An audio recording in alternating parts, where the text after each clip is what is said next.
We are a completely remote team. I started it that way 17 years ago. And I did that because as a consultant, you have to get on an airplane to go to work. I don't care where everybody lives. Raise your family where you want to raise them. We can do this. We live in a world now which is really small. And it's funny because we've been using video for meetings for ages. And then, of course, in 2020, everybody started using it and we were like, cool, like we can do this. It's really been one of the most fun things in this entire journey is building with these incredible team members. There literally not a day goes by where I wake up and I pinch myself and I'm like, how in the world did I get so lucky with these incredible humans? Because our team is just remarkable and they help each other, they support each other. And, we joke that we take fun seriously around here. It's actually one of our core values. So we're very snarky, you got to have at least 80% sarcasm. So works well. In a corporate world where all employees have great leaders with no egos that create fun cultures where people can do their best work, the employees and companies thrive while doing great things for the customers, themselves, and each other. Well, we know that rarely happens. I'm Jeff Palacio. I have been a leader for over 40 years for every t-shirt size company, from small 16 employees to extra large over 1 million. Please join me while I interview outstanding leaders that will share stories of great leadership and not so great. It will help you become a better leader while poking fun about all the crazy shit that happens in corporate America.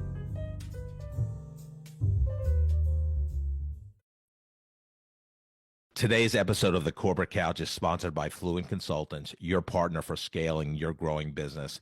They take a business-first approach to help growing companies eliminate operational bottlenecks, automate manual tasks, and scale without increasing headcount.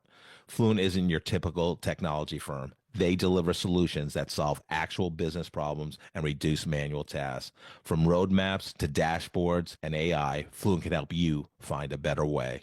Today, Jeff is interviewing Dr. Cindy McGovern. Dr. Cindy is the founder and CEO of Orange Leaf Consulting, a consulting company that helps individuals and companies grow their business. She is also the author of Every Job is a Sales Job: How to Use the Art of Selling to Win at Work, published by McGraw-Hill. Her second book, Sell Yourself: How to Create, Live, and Sell a Powerful Personal Brand, will be released later this year. She has a PhD in organizational communication from Florida State University.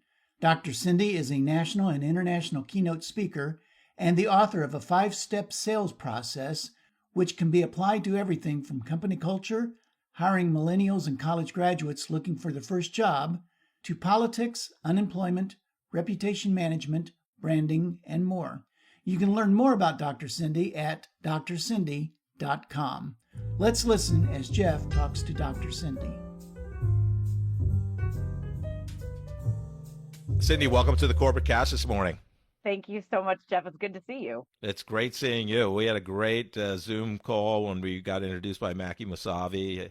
Very excited to talk to you, Wall Street best-selling author, keynote speaker. You have an expert in sales, which is is everyone's job, as we'll talk about. Welcome.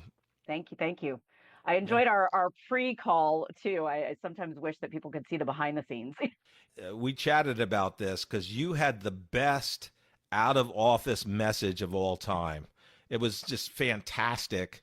And I think you were traveling overseas, it was the typical, the usual, but then you gave hey, while I'm out, I'm going to give you an assignment. There's 2 planes, plane A is this, salesperson's on plane A and it's traveling at X miles an hour, and salesperson B is on plane number 2, who's going to get their client first?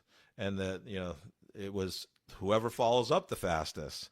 And then you gave advice on, hey, reach out to a prospect, a friend, a former work colleague today and I actually did that with a prospect and got, a response to set up a meeting. So I'm like, it's such a great, I love it. Where'd you get that idea?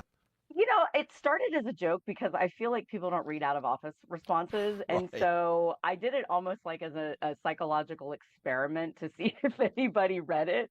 And what's funny is since I started doing the like assignment ones, people do, they respond. And funny enough, I had one 2 weeks ago when I was on the road. And I said, send me a picture of you, living your personal brand in the world. And somebody did like Wow. immediately send it. I'm like, I Wow. love this. So it just kind of creates a little conversation while I'm on the road, which is really fun. Wow. The person wasn't naked, was? No, Oh, okay. I just didn't she was know what. sitting on her couch with a glass of wine. So good on her. There you go. There's nothing wrong with that. I know you're pretty transparent on social media platforms and your keynotes, but even people that know you fairly well, Cindy, what one thing would surprise them about you? I'm very transparent, but I do have a little secret thing that I do when I'm writing. So whenever I'm working on a book, I actually eat sugar cereal. Like a 5-year-old, literally. And so I think very few people know that about me Yeah. because I'm pretty healthful, I work out. Yeah. But when I'm writing, it's like me and Fruity Pebbles and my laptop. I was going to ask. I was going to guess Captain Crunch, but Fruity Pebbles. Too. Yeah. That too. Yeah. Any of the ones that have zero nutritional value and Right. plenty of sugar, that's the ones I go for when I'm writing. Yeah, the Kellogg brothers were responsible for basically marketing basically a very bad nutritional product to the masses. Hey, I'm here for it. No, I love me some Captain Crunch growing up. It was all about it.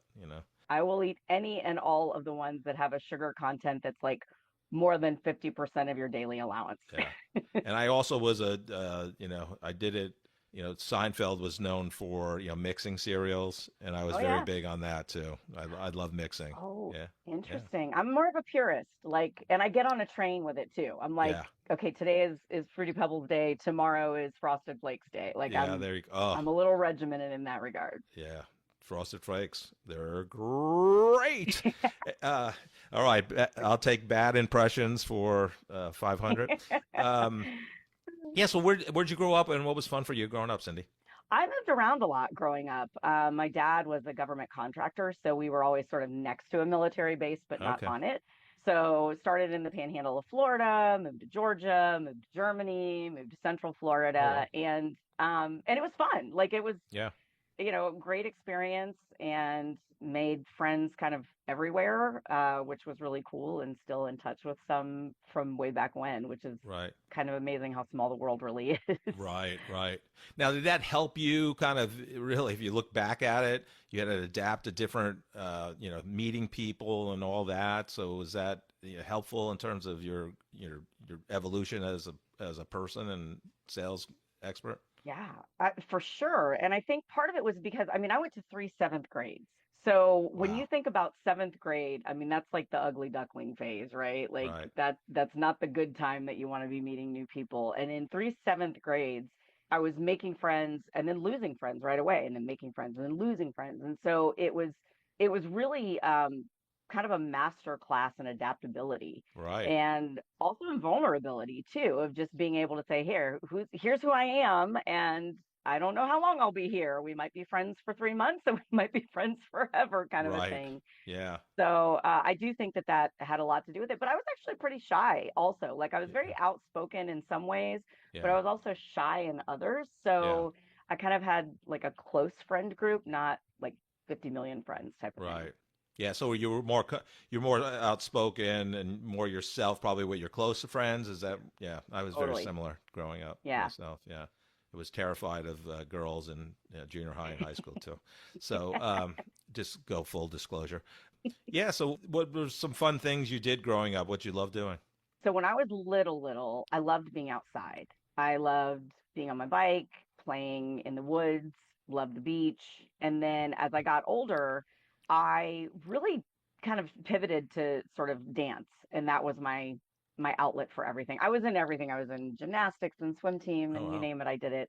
But dance was really my thing. I was on dance team in school and that sort of thing, and Nice. I loved it. But I did all of it. I did ballet, tap, jazz, hip hop. I did all of the above, Yeah.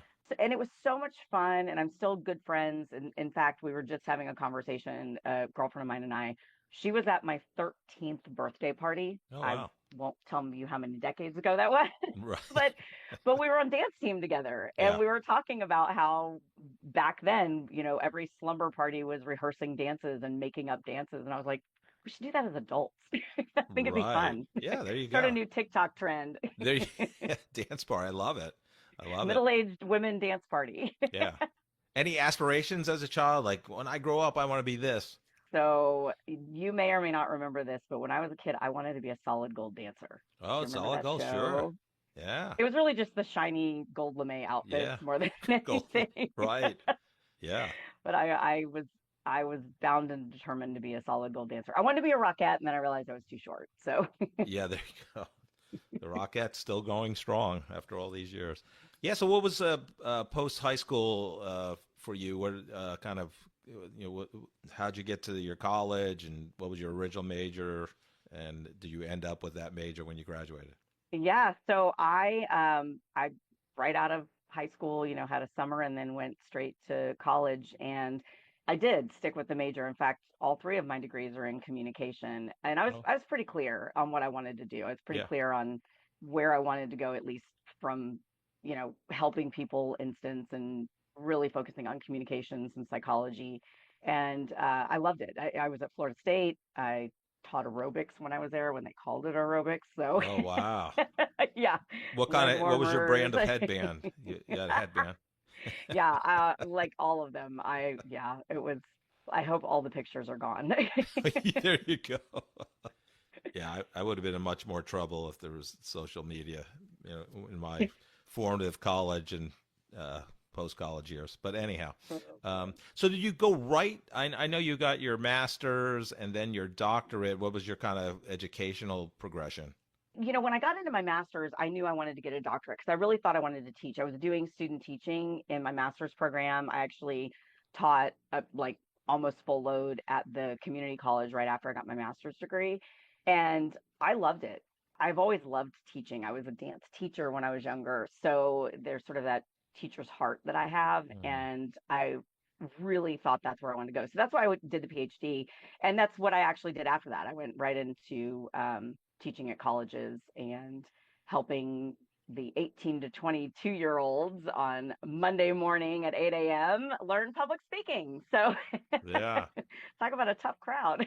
yeah, yeah. 8 a.m. was Monday morning would have been a tough class. I don't know what's worse in terms of attendance, an 8 a.m. Monday class or a 3:30 on Friday afternoon. And Fair, it's probably fair. My class that I taught was Monday, Wednesday, Friday, 8 a.m. And Friday, let's just say there were many more people who were sick because Thursday night was the big night out in that yeah, town that I taught in, and so it was like, oh, like half the group is here. yeah. Dollar beers at the Yeah, local yeah, pub. There you go. exactly. Yeah. They had nickel beers actually where I was living at the Nickel. time, so that's how And long ago. yeah, where did you teach at? I was in Tallahassee for a little while, and then the last college I was at was in Nashville, and Oh, nice. that was such a great town. I mean, live music everywhere, Yeah, such a yeah. great spot. So at what point did you decide, okay, I love teaching, you have the heart of of a teacher, like, okay, I'm going to go from academia and do something different. Talk about that journey. Yeah, I started consulting in the summer, like a lot of college professors do, and I was doing a lot of leadership management consulting for companies like Gap, and Mhm. I literally remember it was one summer I was like, I really kind of like adults better than the 18 to 22-year-olds. I didn't really think about that as a path early in my career. I thought eventually I would do that. I didn't think I'd start doing that at 29 years old. And I decided that was the time. So I wanted to go full time into consulting. I literally looked everywhere to find a role that I thought would be fun, and ended up at a great consulting company and started jumping in at the age of 29. Wow. And what was your journey there, and what was kind of your big learnings, kind of moving from, the college teaching environment into, commercial business? So the biggest pivot was actually when I got put into a sales role. And I thought I was being hired to be this teacher, right? So I'm going to Right. go out and teach. And about 6 months into my consulting gig, I was told I was going to get put into a sales role. And honest to goodness, Jeff, I thought I was going to get fired. I'm like, I don't sell. That's not who I am. Like, I'm not funny. I'm not quick on my feet. I need a syllabus. I want some slides behind me. Right. Like, need some organization here. When I got put in that role, and this is the true story, my boss said, if you learn to sell, it will change your life. And I, at 29, rolled my eyes. I'm like, yeah, sure, whatever, you're a sales guy. So, wah wah. Right. And he was totally right. And when I got into that role, I was a few months in, and I thought, wait a minute, I can do this. It's sales is helping people. Right. And I had to reframe it for myself, but I had never seen that version of sales. I think we all see the icky version of sales. Right. It's like, the pushy, manipulative, Yeah. cheesy. And it's like we forget that we're selling in everything we do. So once I realized that, I was like, wait a second. Okay, I have 3 degrees in communication. Nobody taught me this. So that's what pivoted the whole career. That was the biggest learning moment. I left, Right. I started my own company, and then books ensued, and Yeah. that was a pivotal moment. So, what was your process like? Okay, again, you're a teacher. Basically, you go to a commercial company, consulting company, and then 6 months in, you're now in the sales role. So, actually, not only what was your process to learn, the other question I have in that is, did they see something in you to move you into that role because they saw an innate talent probably to sell? I think they saw something in me I didn't see in myself, which I will be eternally grateful for in the mentors that I had in that organization. I had great mentors there. But, like most corporate America, there's not an official training program Right. for this. Like you're given a stack of business cards. What was great about the company that I was at, though, is everybody wanted to help each other. It was very much almost like a family. Like I'm still in touch with almost everybody that was Oh, on wow. my team there. And that was 20 years ago almost. Right. They were open to letting me listen. And that was the big thing is I sat in on a bunch of sales calls and sales meetings. I listened to my colleagues and I chose what fit me and what didn't. And I also, the researcher in me can't help it. I read a bunch of books and, there Right. weren't podcasts back then, but I read a bunch of books and I was reading white papers and Harvard Business Reviews and like all these things that I could sort of absorb things about the industries I was selling to as well as Right. the process. Funny story, I remember my very first sales call that I was going to have on my own. And I went to the director of sales and I was like, I need to script this out. It's like the old actress in me, I think, needed like a Right. script. He's like, you don't need a script. You just need to think it through. So I remember writing down basically like my own flow chart of like, if they say this, then I Oh, need to say this. If wow. they say this. Wow. And I went to him and I said, will you role play this with me? And he's like, yeah, I'll role play it with you. And very senior salesperson, had worked in tech. Like this was like such a nothing burger for him. And I am freaking out in this role play. And we get to the end and he goes, you got it. And I'm like, that's it? Like, that's all it is. Right. And in that moment, I realized all this is a conversation to uncover what they need, how I can help, and then what I'm going to do about it. Right. And that was another pivotal moment, to be honest with you. I will say I've been in sales and I've worked with thousands of salespeople in the course of my career. I think you are the first one I've ever heard that asked to do a role play. Right? It's the teacher in me, I Yeah. want to learn. Yeah, no, I love it. I remember I had sold at national account levels for a major, not a major company. We had major clients like Sprint, now T-Mobile, and that I was head of national accounts there. And then I took a career pivot. I was with Capital One in their home loan division and selling over the phone. And this is, midway through my career. And here I am, an experienced professional in my 40s. And it was a 2-week training class. And then you had to do a role play to pass or fail. And like, I'm nervous. I'm like, Yeah, yeah. and it's crazy. Like I've done so many other things, but I was Yeah. nervous doing the role play. I did pass, by the way, probably barely. Role play is always harder though. It's always easier in the real world. And I even tell people that in our Yeah. workshops. I'm like, guys, if you can do it in here, you can do it out there. Like it's a hypothetical, it's awkward, Right, you're among right. colleagues, like Yeah. No so one's going to weird. die on the operating Right. table. Right. It's all, yeah, Exactly. I love that. You're at this great consulting place. You love the people you work with. You've had great mentors. What was the kind of the impetus to say, hey, I'm going to start my own company?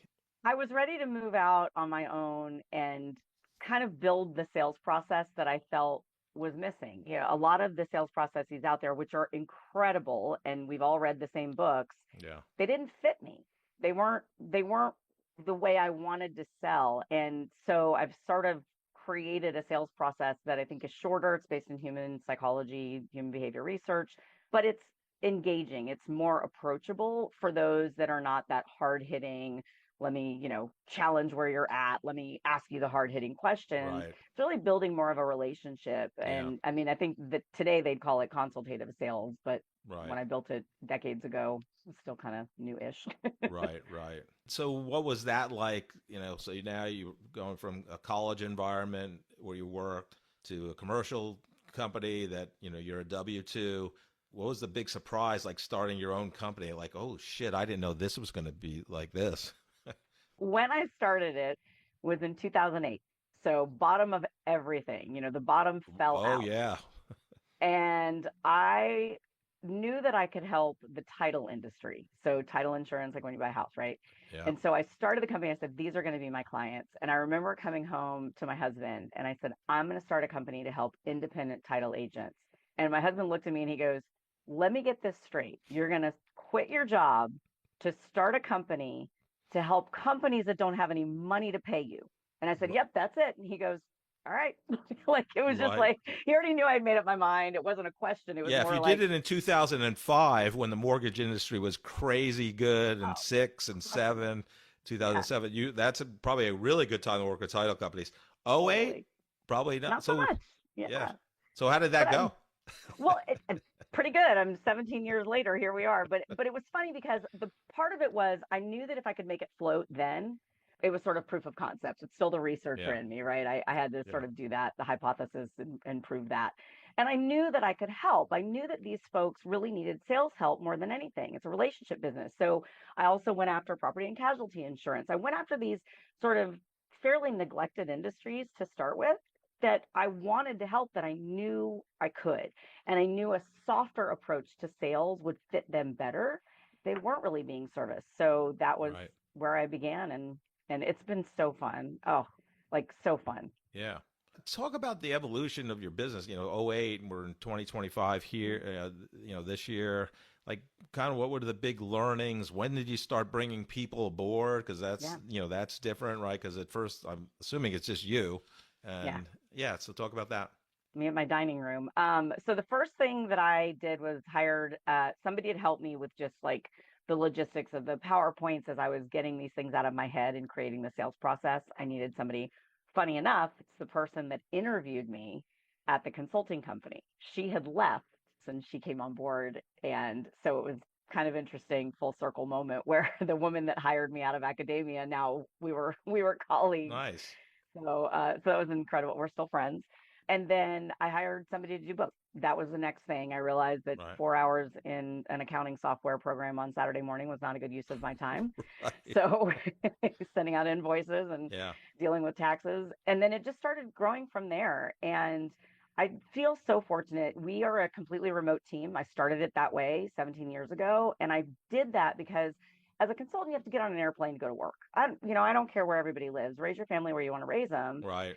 We can do this. We live in a world now which is really small, Right. and we have capabilities. And it's funny because we've been using video for meetings for ages. And then Right. of course in 2020, everybody started using it and we are like, cool, like we can do Right. this. Yeah. Right. So yeah, this is old hat now, right? Right. But I think that really been one of the most fun things in this entire journey is building with these incredible team members. And they're literally not a day goes by where I wake up and I pinch myself and I'm like, how in the world did I get so lucky with these Yeah. incredible humans? Because our team is just remarkable, and they help each other, they support each other, and we joke that we take fun seriously around here. It's actually one of our core values. Love it. So we're very snarky. You got to have at least 80% sarcasm. So works well. Yeah, I love that.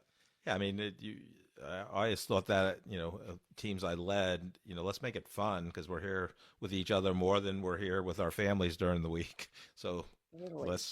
let's make it fun. Not that it has to be a stand-up comedy routine, but if you're not having fun, you need to find something different, right? So, What's the point? Yeah. yeah. Let's get up and have fun every day. Ever feel like growth is exposing cracks in your operations? Manual tasks slowing you down? Systems that don't talk to each other?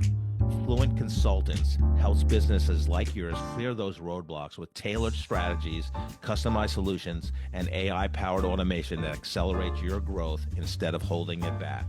Don't just take our word for it. One Fluent client cut their processing time for one task from 12 hours to 30 minutes with no added staff.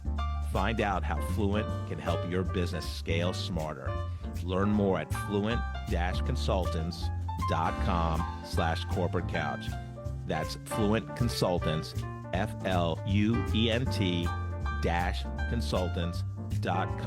FLUENT-consultants.com/corporate couch, all one word. At what point, Cindy, did you get into keynote speaking? Was that before your books were published, and kind of what was your evolution there? Yeah, it was. So that was the way I actually started getting more business in the door is I was out speaking for free, as most speakers do when they first Right. start, or Yeah. starving to get out there. But I was working with coaching clients and consulting clients, doing workshops, but I was putting my hat in the ring to speak at different organizations that were full of potential prospects. So I was pretty strategic about where I would go speak and knowing that I could, sell our consulting services Right. there. And that's really where it started, was doing that more and more. And I loved it. I mean, I taught public speaking. I had always enjoyed that. I think keynote speaking is really just another form of teaching. Yeah. And so, eventually it just got bigger audiences, bigger opportunities, international opportunities. And so I've just kind of kept going. And I love public speaking. I love keynotes. They're just so much Yeah. fun. You can give people so much in that 40 minutes to take Yeah. back and really change their business and maybe even change their life a little. Well, I could definitely see, kind of your evolution. You were a dancer, teacher. So basically, I need to know, do you do any dance routines as part of your keynote? Funny you should ask that. Sometimes there might be a slight dance, but in my workshops, we have dance breaks. So literally when we're doing sales workshops, I we have dance love it. breaks.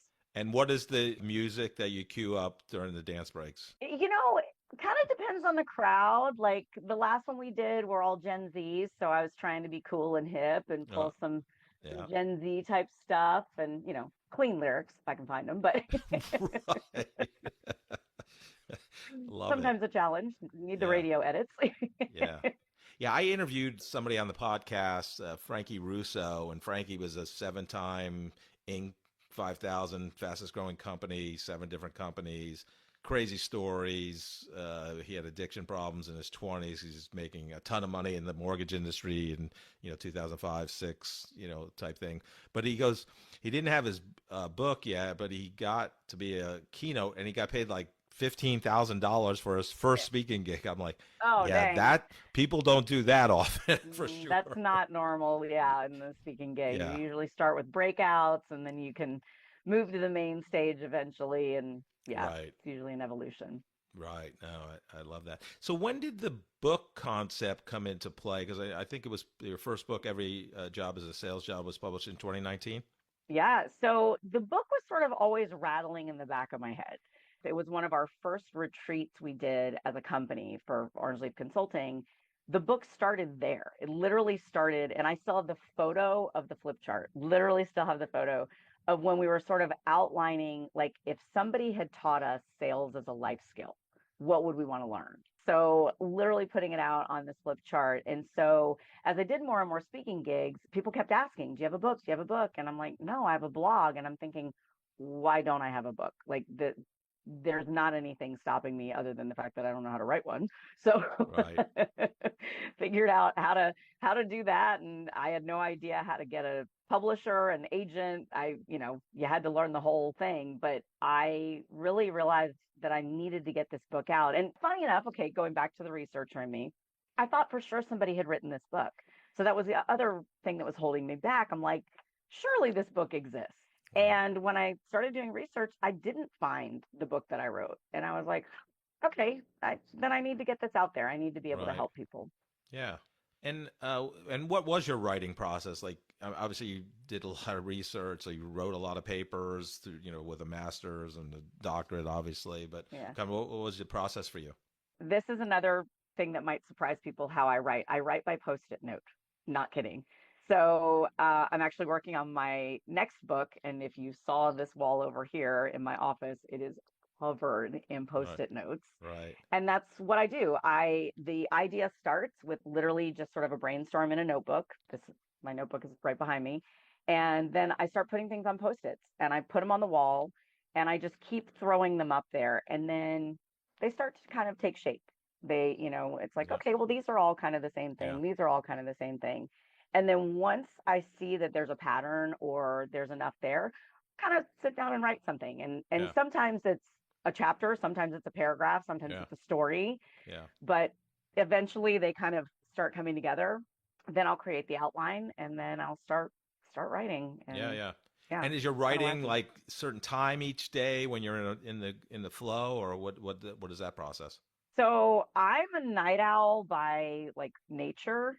And it's funny because, working in corporate America, you're not a night owl. You're Right. up at 5:30 and Right. doing calls with the East Coast at 6. And but I prefer to write at night. And I'm a bit of a binge writer, strangely Hmm. enough. So I need to have the headspace and the physical space and my cereal, of course, to, Right. Yep. to sit Fruity there Pebbles. and yeah, absolutely. Whatever sugar I can get my hands on. And I do. I literally write for hours and hours usually. It's just binging at once. And then I'll put it away for a while. But I can't, I'm not one of those people that can write like 3 pages a day and put it away. Right. I kind of get it all out of my head and then I'm Yeah. exhausted and then I do it again a couple days later. Yeah. And was it, when you wrote your first book, was there a big surprise during the process? Like, oh shit, what I got to get, this is how you get a publisher, or like, what was the kind of the aha for you? Oh, that whole process was a surprise because I literally had no idea. So, for anybody that hasn't written a book, to get a major publisher, you have to get an agent. Well, to get an agent, unless you know somebody, you send out hundreds of queries, hundreds of them. And I had 5 agents that were interested, checked their references, interviewed all of them, picked one. And then you write a book proposal, and then that agent shops that to the publishers. And I wanted a top 10 publisher. I was really Hmm. focused on that. Yeah. We thankfully had 3 offers on the first book, Wow. and you negotiate and play them off each other like a good salesperson would. and Right. and yeah, and then ended up with McGraw-Hill for the first book. Yeah. Fantastic. Fantastic. So about the first book, so every job is a sales job. I heard this years ago about, everybody's in sales. If you're a professional salesperson, career salesperson, do you get things out of that book, or is it just for the non-sales? Like, what's the primary audience, or is it both? Yeah, it's primarily for the people who wouldn't probably choose to put themselves in a sales role.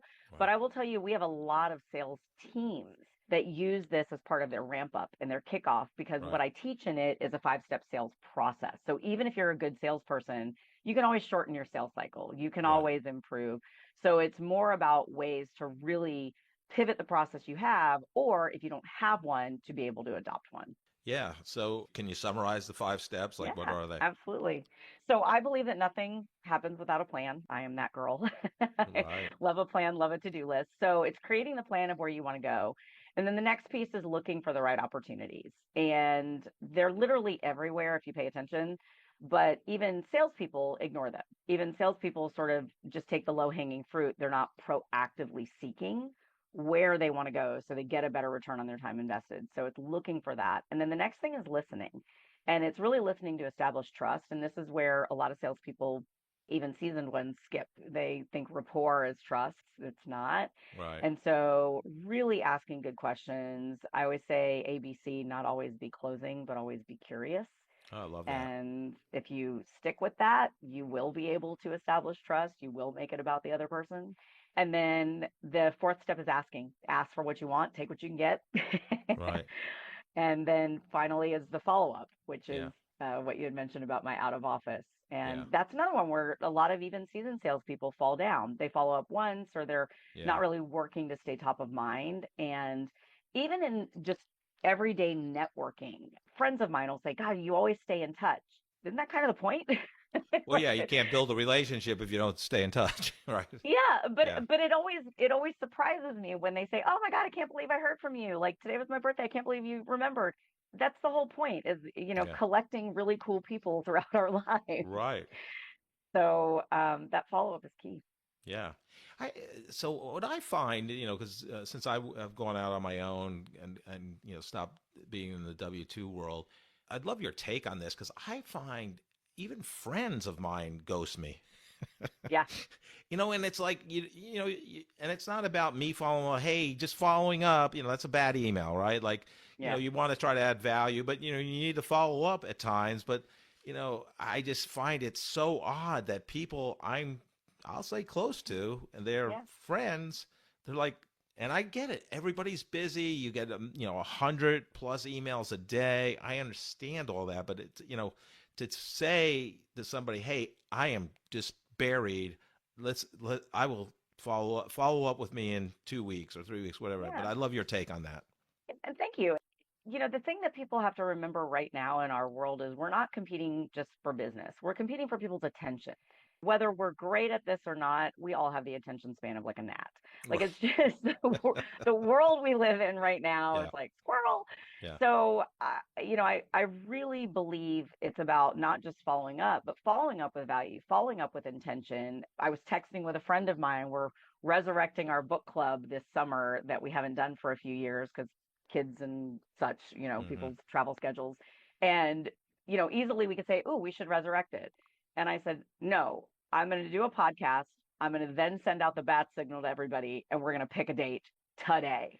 So it's not just following up and saying, hey guys, want to do this? It's, hey, does this work for everybody? Let's make this happen, put it on the calendar, Yeah. and trying to make it easy for you Yeah. to stay top of mind with people too. Yeah. Yeah. A friend of mine, Ray Rucker, he wrote a book, How to Get to First Base, and then parentheses in sales. He's a funny guy, but it's a great tactical sales book. So I've actually used some of his email templates that he has in there. And, you make it funny. Like, hey, pick A, B, or C. A, I'll set up a meeting immediately. Here's the link. B, Yeah.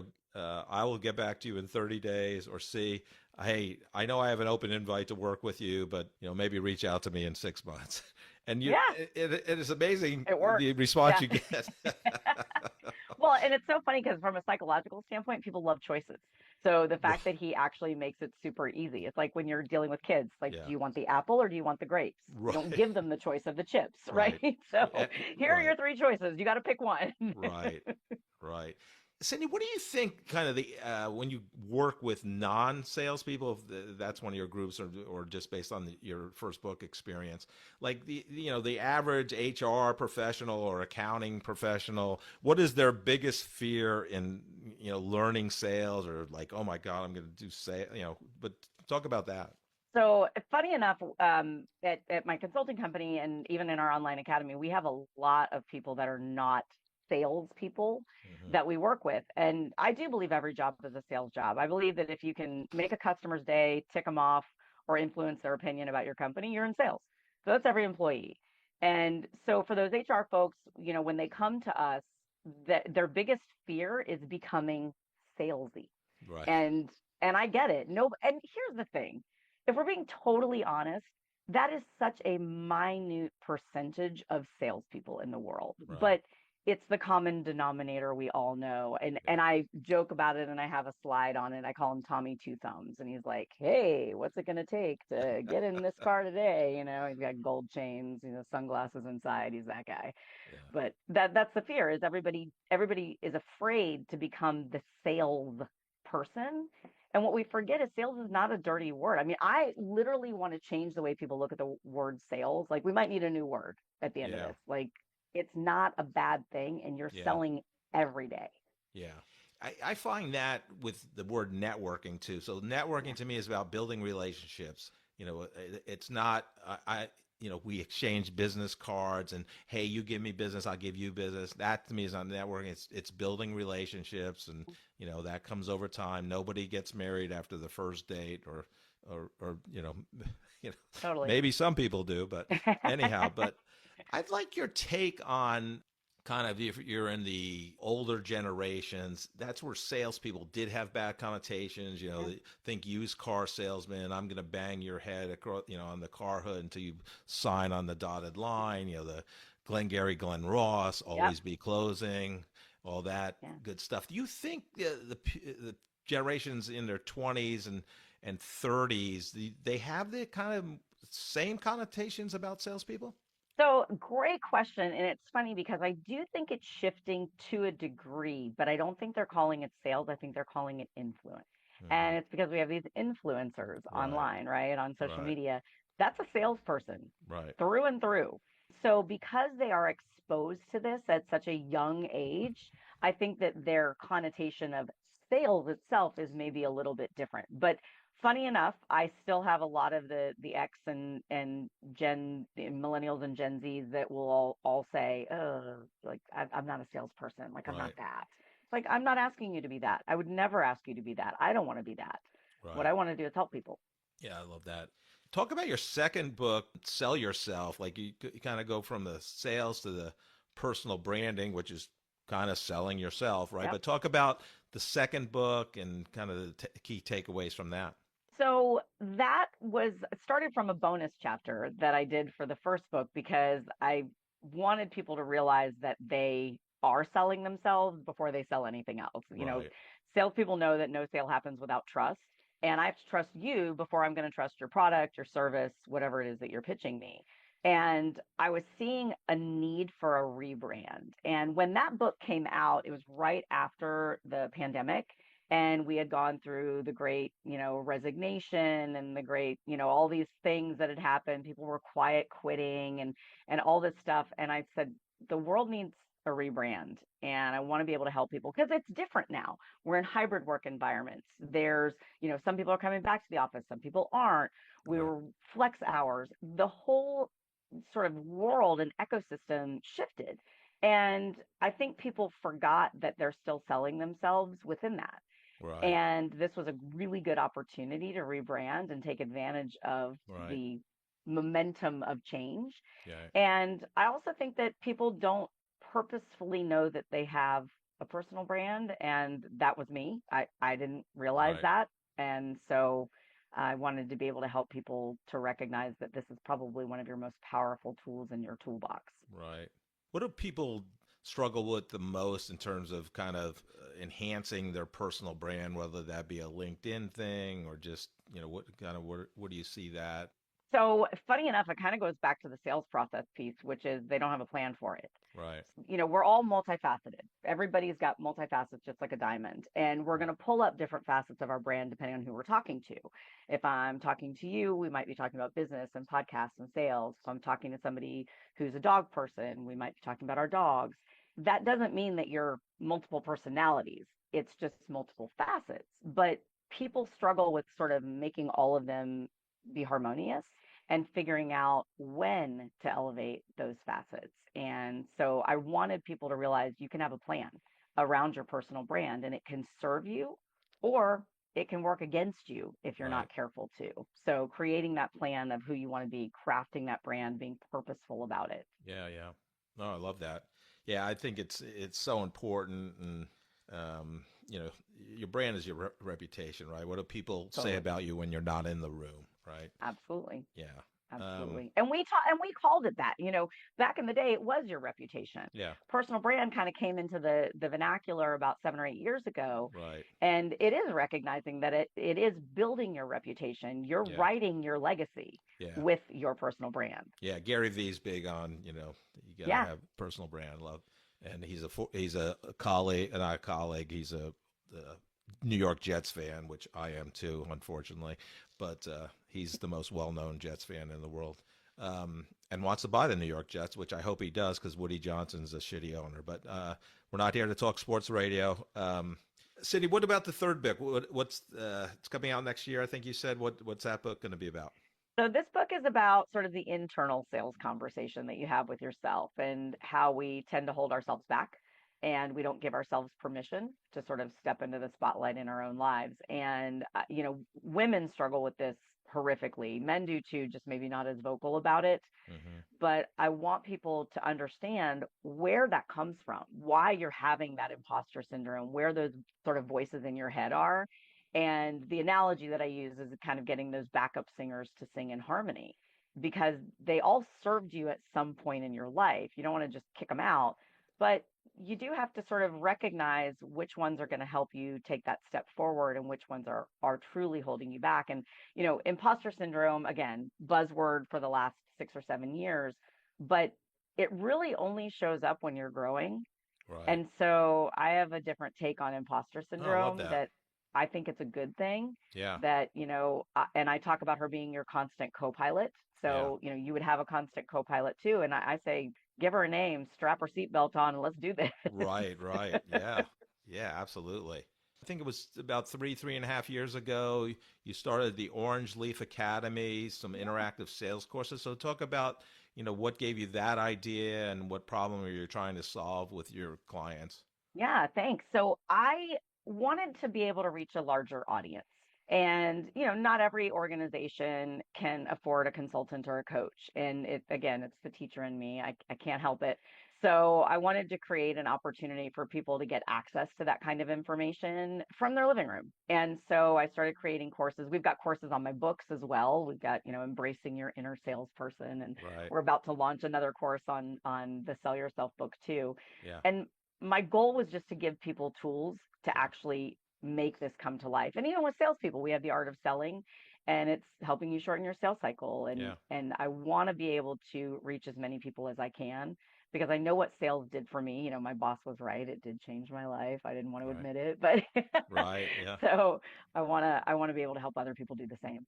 Do you sell it through companies or like, Anybody, orangeleafacademy.com, anybody can go to it and sign up for a course. And we have a lot of companies that also use it as part of their ramp up plan for their okay. new hires, Yeah. where they'll send their new hires through it. We've got some industry specific courses on there as well for Yeah. different Nice. folks. And yeah, it's been really fun. We're launching 3 new courses this year, and we'll probably do another 3 next year. And Yeah. so continue to help Yeah. folks. That's the plan. Yeah. So the company you started in 2008 is Orange Leaf Consulting. So what Orange Leaf, what is why Orange Leaf? So funny enough, when I was trying to name the company, I was trying to come up with a name that represented change, but that was change that people weren't afraid of.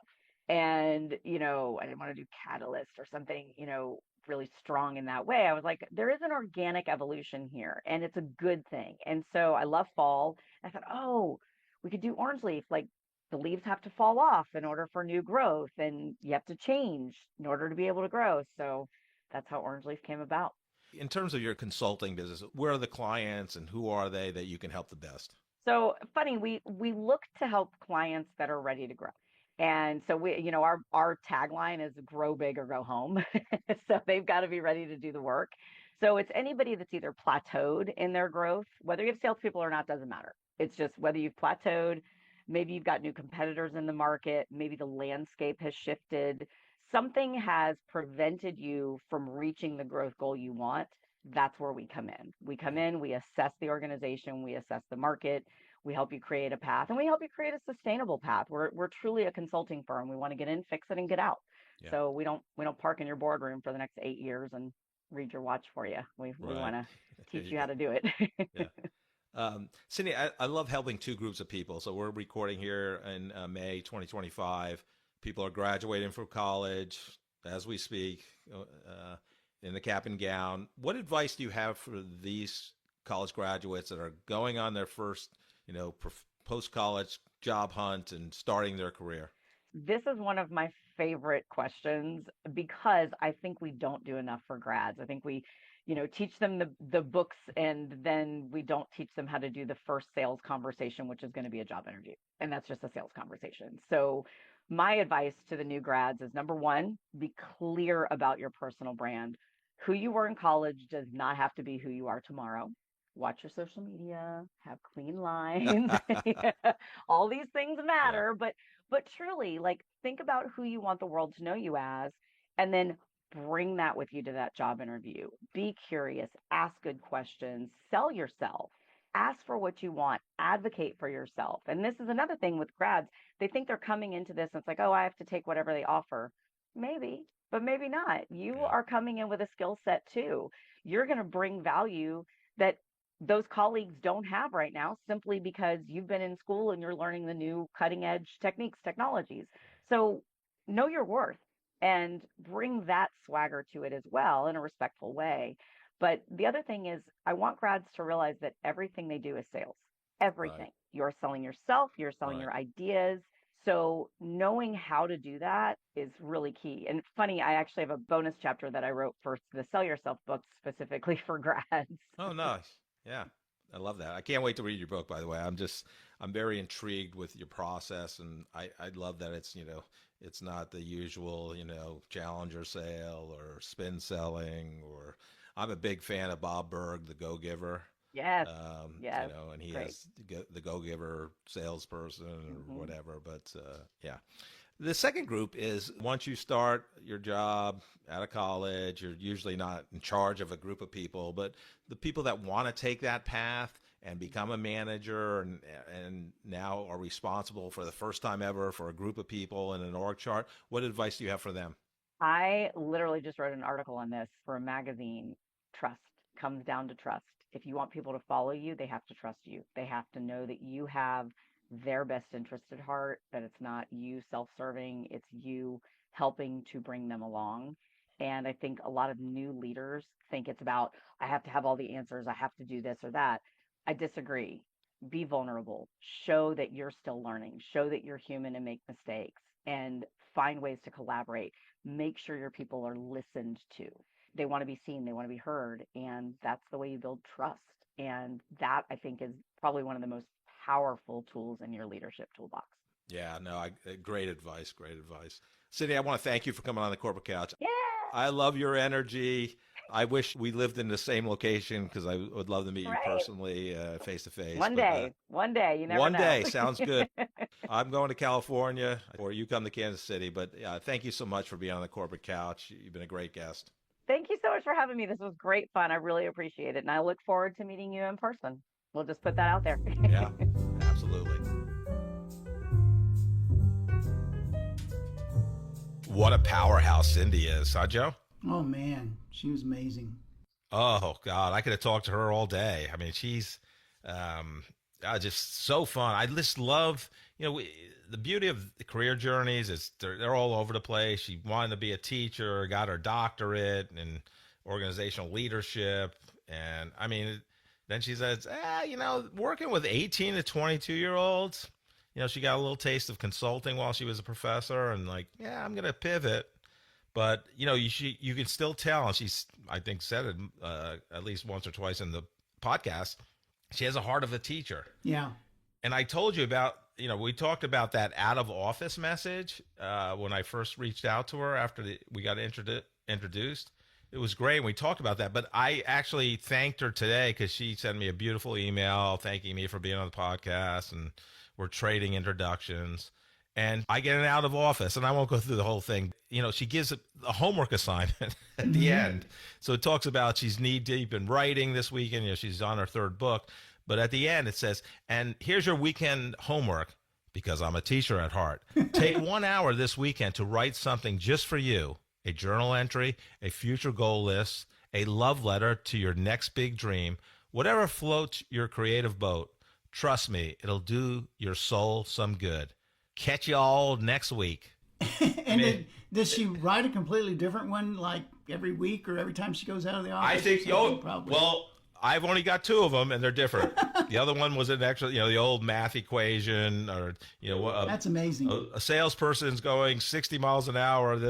Anyhow, that was the one I got, and we talked about in the episode. But what I love too is, you're always trying to not compare, but when you have similarities in a career journey, and I've had many of those with guests, but really when she pivoted to sales, so she's a teacher, and then I forget her first role at that consulting company, but 6 months in, the person, her boss, saw something in her where she could sell, and said, learning to sell will change your life. And really, that happened to me because you and I, when we first worked together, we were in Sprint residential marketing. Okay. And I liked B2C marketing, but then, you and I both went to Sprint business marketing, now T-Mobile, obviously.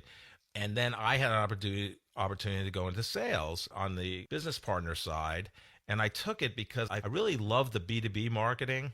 And I felt you needed to sell to understand what your clients, your internal customers and who you're supporting, what they're going through. Because if you have no experience in it, and I knew it was a skill, and we all, her book is, every job is a sales job. And I've always believed that everybody has sold. You have sold me on getting different software, data analytics software, every job is a sales job.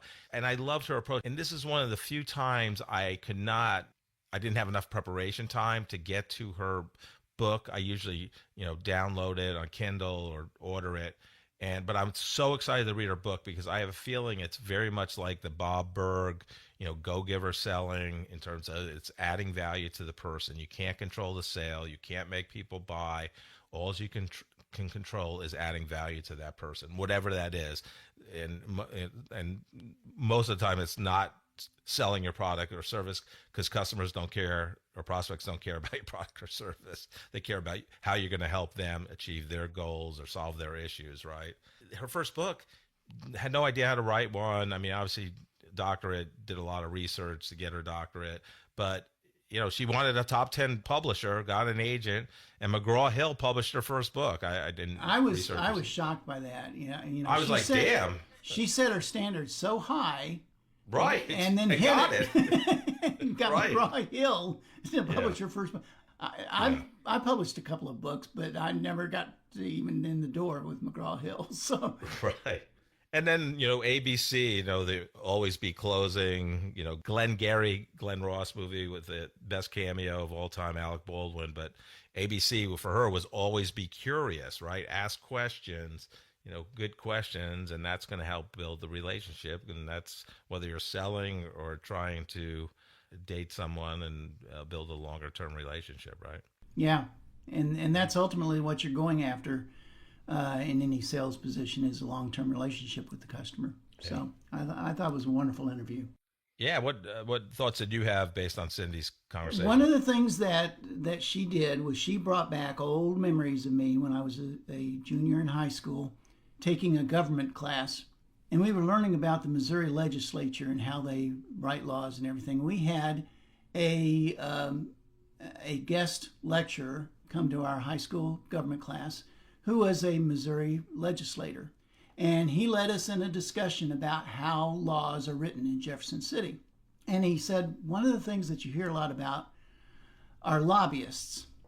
That you hear there are some bad apples in the world, but he said lobbyists don't deserve the reputation that they're given, because the way that he put it is that most people that are legislators or senators or congressmen or whatever it is are either businessmen or they're lawyers or they're doctors or something like that, but they're usually having to write legislation in some industry that they know nothing about. And so they're dependent on lobbyists to come in and educate them. So if they're writing a legislation about the petroleum industry, they need a lobbyist from the petroleum industry to come in and explain, here's how we dig for oil, or here's how we build a car, or here's how we build software, or something like that. And he said, don't think of lobbyists as always being the bad guy. Lobbyists are actually one of the things that make legislation work. And it's the same thing about salesmen. Now, salesmen get a bad rap every once in a while, things like a used car salesman or something like that. But the ultimate goal of a salesman is to fulfill the requirements that the customer has, whatever it is. And so he earns a living doing that, but that's not his ultimate goal. His ultimate goal is that a customer has come to him with a problem, and his job is to solve that problem, ultimately through making a sale.